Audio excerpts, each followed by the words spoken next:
वजह से लोगों के घरों में भी पानी घुस रहा है। आने जाने वाले लोगों को तमाम परेशानियों का सामना करना पड़ रहा है।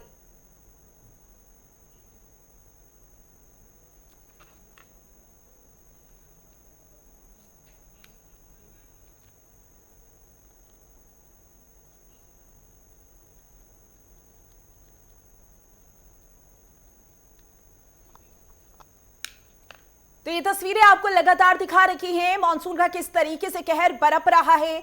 इसी पर ज्यादा जानकारी के लिए हमारे संवाददाता अलग अलग जगह से हमारे साथ जुड़ चुके हैं। जम्मू से अजहर हमारे साथ जुड़े हैं, तो चंडीगढ़ से हमारे साथ ईशा ठाकुर जुड़ चुकी हैं, तो वहीं गाजियाबाद से वसु कसाना भी हमारे साथ जुड़ चुके हैं। सबसे पहले ईशा, तो आपका ही रुख करेंगे, जहां पर हम देख रहे हैं कि किस तरीके से हालात बने हुए हैं। पंजाब की बात की जाए तो इस समय पंजाब में बाढ़ जिस तरीके से आई है, लोग काफी परेशान हैं। अभी क्या अपडेट है? देखिए, जिस तरीके से इस वक्त मॉनसून चल रहा है और मॉनसून से सबसे ज़्यादा बाढ़ के चलते जो ग्रस्त राज्य इस वक्त घोषित हुआ है वो पंजाब है। हालांकि ये राज्य की तरफ से घोषित किया गया है। अभी हिमाचल प्रदेश और पंजाब में सबसे ज़्यादा नुकसान बाढ़ की वजह से हुआ है।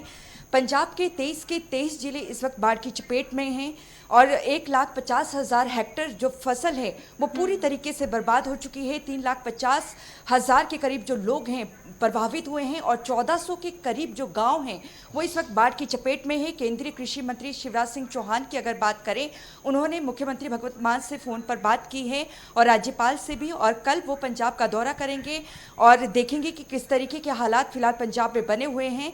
लेकिन ये ज़रूर कह सकते हैं कि पहाड़ी राज्य जम्मू कश्मीर और हिमाचल में जिस तरीके से बारिश हो रही है और उसका सारा पानी पंजाब में पहुंच रहा है और पंजाब में भी ऑरेंज अलर्ट जारी है, लगातार बारिश हो रही है, जिससे पंजाब बहुत ज़्यादा प्रभावित हुआ है। और इस वक्त देखिए, मौसम विभाग के निदेशक जो कि पंजाब हरियाणा चंडीगढ़ के मौसम विभाग के निदेशक हैं, मेरे साथ मौजूद हैं। इनसे जानेंगे कि आने वाले दिनों में और किस तरीके का मौसम बना रहेगा, क्योंकि हालात बहुत ज़्यादा चिंताजनक है। सर, हालात पे आप नज़र बनाए हुए हैं। अभी की चंडीगढ़ में भी जिस तरीके से हमने देखा, सुबह से बहुत ज़्यादा बारिश हो रही है, बाढ़ जैसे हालात हैं, किस तरीके का अलर्ट फिलहाल जारी है? हरियाणा में भी ऑरेंज अलर्ट है कुछ जिलों में, जैसे ईस्टर्न पार्ट है हरियाणा का और नॉर्थ पार्ट, जिसमें अभी भी आप देख रहे होंगे कि करनाल, पानीपत, सोनीपत, गुरुग्राम, फरीदाबाद, इन इलाकों में हैवी रेनफॉल हो रहा है। और ये फर्दर नॉर्थवर्ड आएगा तो ये फिर ये ऊपर वाले जो नॉर्थ के ज़िले हैं यहाँ भी चांसेस है। तो इस तरह से, और पंजाब में हालांकि बारिश में कुछ आज कमी आई है, पिछले 24 घंटे में भी बारिश में कमी आई है। और यहाँ के लिए हमने आज ऑरेंज अलर्ट रखा है पंजाब में, क्योंकि पिछले 24 घंटे में भी संगरूर में जो है 110 मिलीमीटर हाईएस्ट रेनफॉल हुआ है।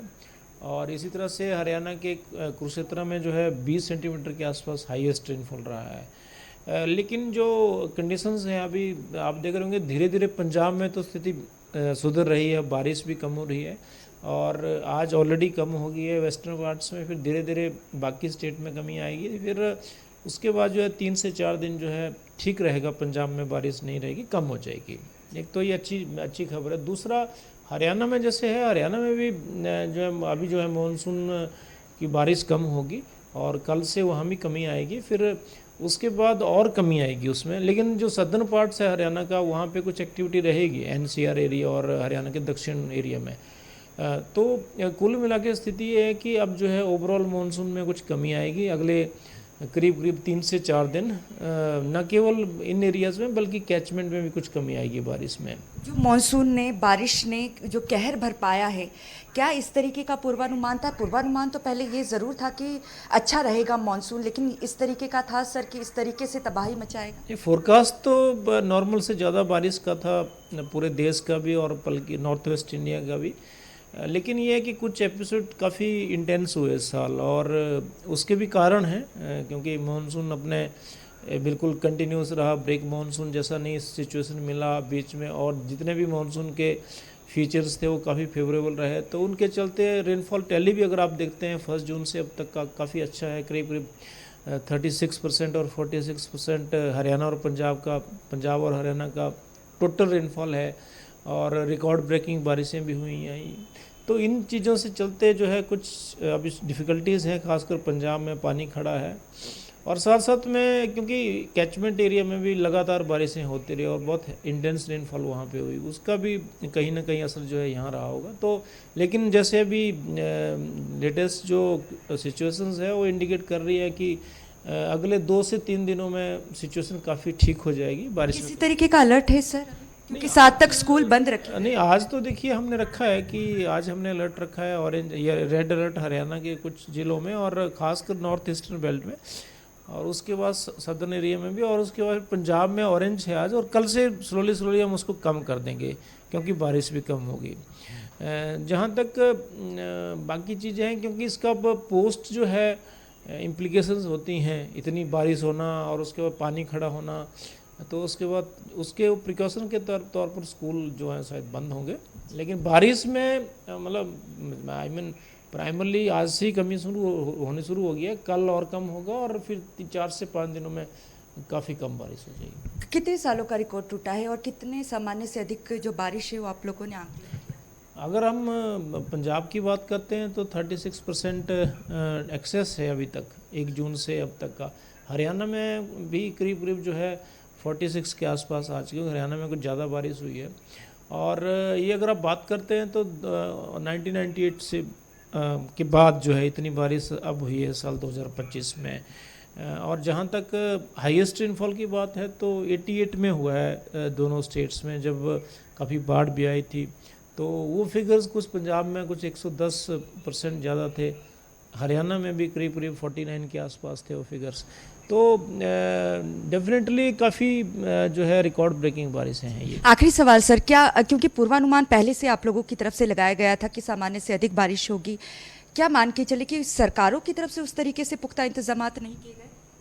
अब ये तो स्टेट गवर्नमेंट्स या गवर्नमेंट ही बता पाएंगे कि उनके एंड पे क्या है। लेकिन हमारे एंड पे तो हमने जो भी हमारे मौसम विभाग की तरफ से अलर्ट्स, वार्निंग और जो भी ज़रिए हैं, बड़े रेगुलर अपडेट्स हमारे यहाँ से जाते हैं। और जब भी कोई सडन डेवलपमेंट होती है, बड़ा रेगुलर हमारा नाउकास्ट होता है।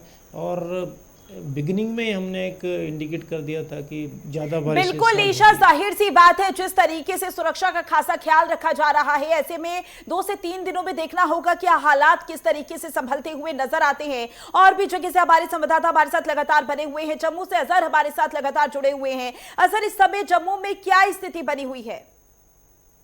देखिए, जम्मू कश्मीर की अगर हम बात करें, लगातार जिस तरीके से मौसम विभाग ने पहले ही कहा था कि बारिशें होंगी और बारिशों के साथ साथ कई एक जगहों पे जो है सैलाबी सूरत हाल बन सकती है या क्लाउड बर्स्ट या लैंड स्लाइडिंग की स्थिति पैदा हो सकती थी।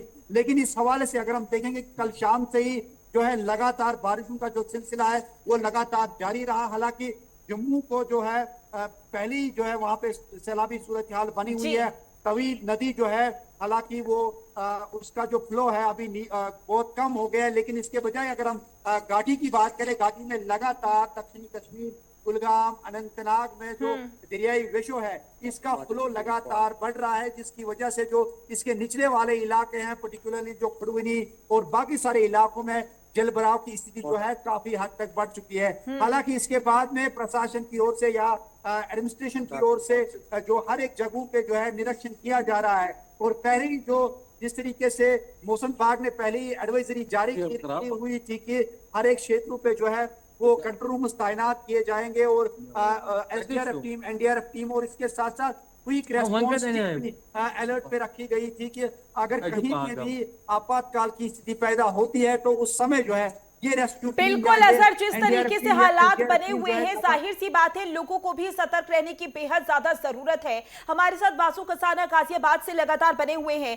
वासु, अगर हम गाजियाबाद की बात करें तो जाहिर सी बात है कि जिस तरीके से भारी बारिश दिल्ली एनसीआर में हो रही है, गाजियाबाद में हो रही है, जगह जगह पर जल भराव की समस्या देखी जा रही है। इस समय क्या हालात बने हुए हैं और प्रशासन की ओर से क्या कुछ किया जा रहा है ताकि जल भराव की समस्या ना हो?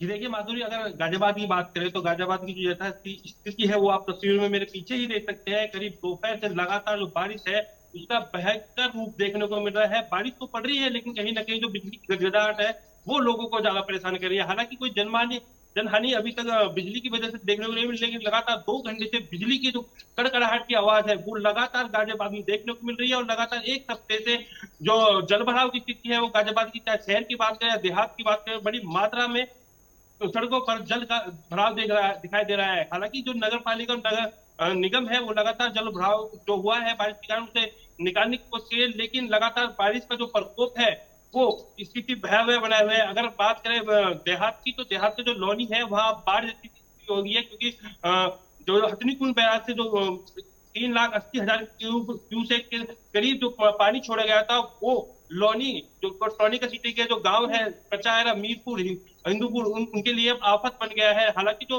प्रशासन है लगातार वह मुस्तैद है और एनडीआरएफ की टीम लगातार जो बचाव के कार्यों में भी लगी है, लेकिन बारिश जो है वो रुकने का नाम नहीं ले रही। और कहीं ना कहीं ये बारिश का जो कहर है वहां लोगों को प्रभावित कर रहा है, क्योंकि वहां दूर क्षेत्र में जो गांव है वहां के जो लोग हैं वो अपने घरों को छोड़कर बाहर कैंप में आ गए हैं, जहां लगातार वो प्रशासन से मदद की गुहार भी मांग रहे हैं। हालांकि जो प्रशासन है वो लगातार कहीं ना कहीं जो पीड़ित है उनकी सहायता भी की है, लेकिन ऐसे में जिस तरीके से घर से बाहर आकर वो कैंप में रह रहे हैं, कहीं ना कहीं बारिश उन कैंप में भी उन्हें परेशान कर रही है।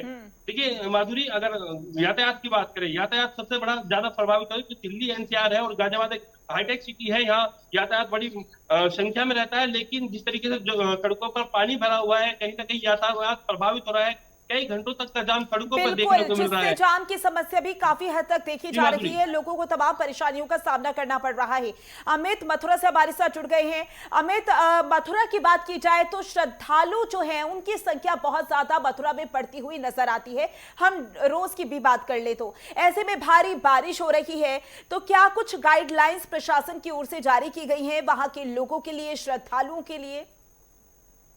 बिल्कुल माधुरी, मैं बताना चाहूंगा कि जिस तरीके से लगातार तेज बारिश हो रही है, पहाड़ों में भी लगातार बादल फटने की जैसी घटनाएं हो रही है, जिसको देखते हुए उसके कारण जो मथुरा में लगातार देखने को मिल रहा है कि पहाड़ अपने आप लगातार क्षेत्रों में पहुंच रही है और यमुना अपनी विकराल रूप पर दिखाई दे रही है, जिसको लेकर के जिला प्रशासन भी काफी अलर्ट मोड पर है। और जिला प्रशासन लगातार देखने को मिलता है कि जिला अधिकारी स्वयं लगातार निरीक्षण कर रहे हैं और जो बाढ़ प्रभावित इलाके में जो लोग थे, निचले इलाकों में जो लोग रह रहे थे, उन लोगों को शेल्टर होमों पर पहुंचाया जा रहा है। और इस समय जो बारिश का जो रूप है वो लगातार देखने को मिल रहा है और वहीं यमुना भी विकराल रूप पर है। जिस तरीके से जो अभी हथनी कुंड से 3.29 जो पानी छोड़ा गया है उसको लगातार देखने को मिल रहा है कि वो रात तक पहुंचने की उसके संभावना दिख रही है, और जिसको लेकर के जिला प्रशासन काफी अलर्ट मोड पर है। अब इमरजेंसी में एक मीटिंग भी जिला प्रशासन द्वारा की गई थी, जिसको लेकर के उस मीटिंग में अधीनस्थों को जो आदेश दिए गए थे कि किसी भी तरीके से किसी लोगों के बाढ़ प्रभावित इलाके में लोगों को कोई भी दिक्कत ना हो, उनको शेल्टर होमों पर पहुंचाया जाए। और शेल्टर होमों पर पहुंचाने के साथ साथ उनको राहत सामग्रियां भी उनको पहुंचाई जा रही है। लगातार जिला अधिकारी खुद निरीक्षण कर रहे हैं और लोगों को खाना पहुंचाने तक का भी काम कर रहे हैं, स्वयं अपने हाथों से लोगों को खाना परोस रहे हैं। जिस तरीके से देखने को मिल रहा है मानवतापूर्ण, जिस तरीके से जो जिला अधिकारी का जो रूप देखने को मिल रहा है वो एक देखने को मिलता है कि कहने को जो कहावत है वो चलता जो नजर आ रही है। जिस तरीके से कि एक अधिकारी नहीं, अधिकारी के साथ साथ इंसान वाला रूप भी उनके साथ देखने को मिल रहा है।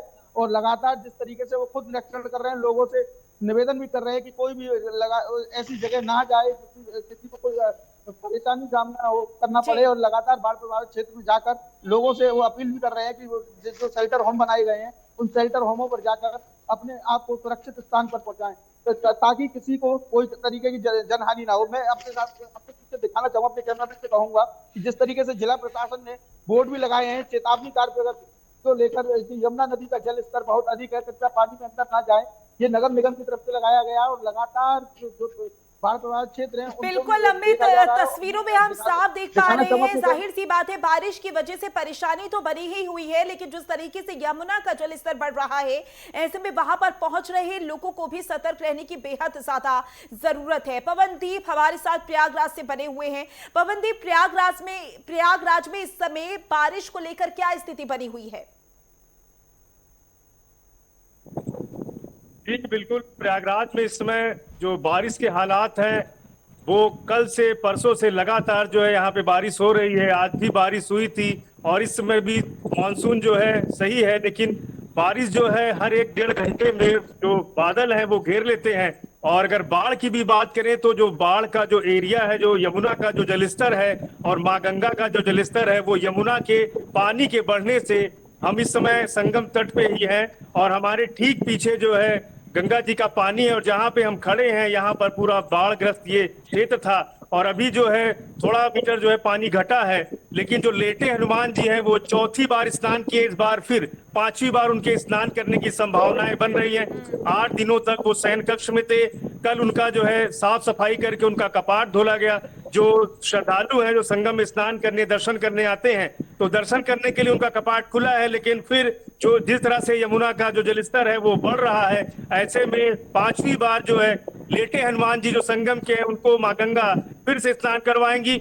और बारिश भी इसकी वजह है, यहाँ पर भी बारिश की वजह से जो ग्रामीण इलाके हैं उनके जो आवागमन है शहर से जुड़े हैं उनके तो रास्ते हैं वो बंद हैं, लोग नावों के जरिए यहाँ पर आ जा रहे हैं। लेकिन अभी जो जलस्तर घटा है वो कहीं ना कहीं थोड़ा राहत है, लेकिन जो बारिश है बारिश की वजह से फिर से जो गंगा का जो जलस्तर है वो बढ़ने की संभावना है। जो यहाँ के प्रशासन है, यहाँ पर एडमिनिस्ट्रेशन है, एनडीआरएफ की जो टीमें हैं और जो डीएम है वो लगातार निरीक्षण कर रहे हैं और जो बाढ़ प्रभावित जो इलाके थे उसके बाद जो पानी जो घटा है वहां पर नगर निगम की तरफ से दवाओं का छिड़काव भी किया गया है और ये देखा जा रहा है कि जो घटे हुए स्थान से जो पानी हटा है वहां पे कोई संक्रमित बीमारी ना हो और कोई भी व्यक्ति उस बीमारी की चपेट में ना आए। इसको लेकर स्थानीय प्रशासन और जिलाधिकारी पवन देव, जाहिर सी बात है तस्वीरों में तो हम देख ही रहे हैं, लेकिन जिस तरीके से गंगा का भी जलस्तर बढ़ रहा है ऐसे में लोगों को वहां पर एहतियातन तौर पर वहां पर ना जाए तो ज्यादा बेहतर रहेगा।